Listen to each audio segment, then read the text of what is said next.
Oui, alors c'est la dernière campagne de fouille ici à Roclore.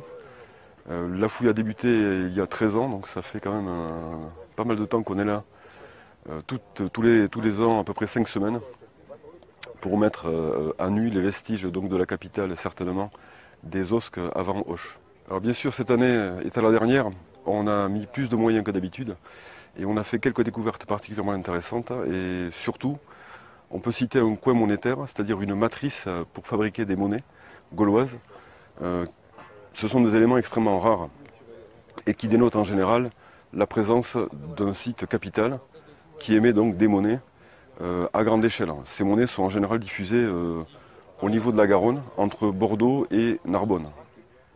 Donc ce coin monétaire, cette matrice, a été découverte un petit peu par hasard par un collègue le lendemain d'un jour de pluie. Le terrain était légèrement lessivé et son regard a été attiré par un objet qui brillait au sol. Il s'est rapproché et puis il était assez surpris de voir cet objet. Il l'a ramassé, puis très vite il a fait le lien avec un coin monétaire. Et j'étais pas sur place, donc il m'a appelé tout excité. Et je suis accouru, bien sûr, pour voir cet objet qui est magnifique et unique. Ce coin monétaire, c'est un objet très particulier, d'abord parce qu'on en trouve rarement. On en connaît deux au sud de la France. Et ces objets sont liés à des ateliers de production de monnaie.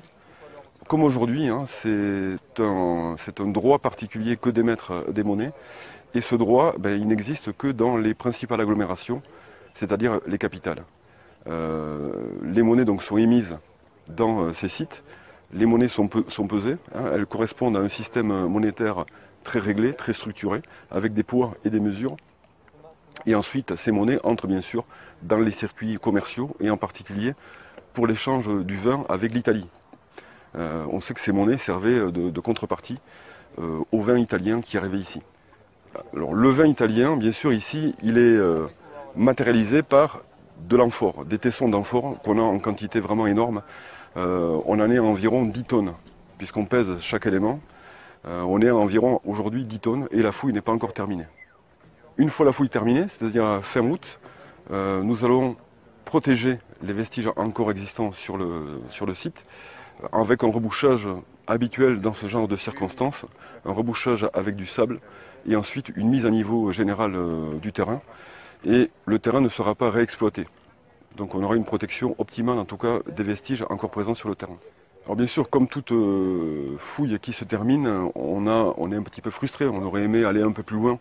Il n'empêche que on a accumulé une quantité vraiment énorme de données sur tous les aspects de la vie quotidienne à l'époque gauloise et romaine dans le secteur, et qu'il est temps d'étudier cet ensemble et de faire profiter de ces découvertes au grand public.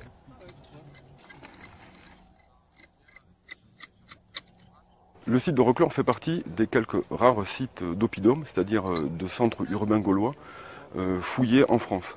On en connaît très très peu, puisque ces fouilles demandent un investissement extrêmement important, un investissement humain et financier important.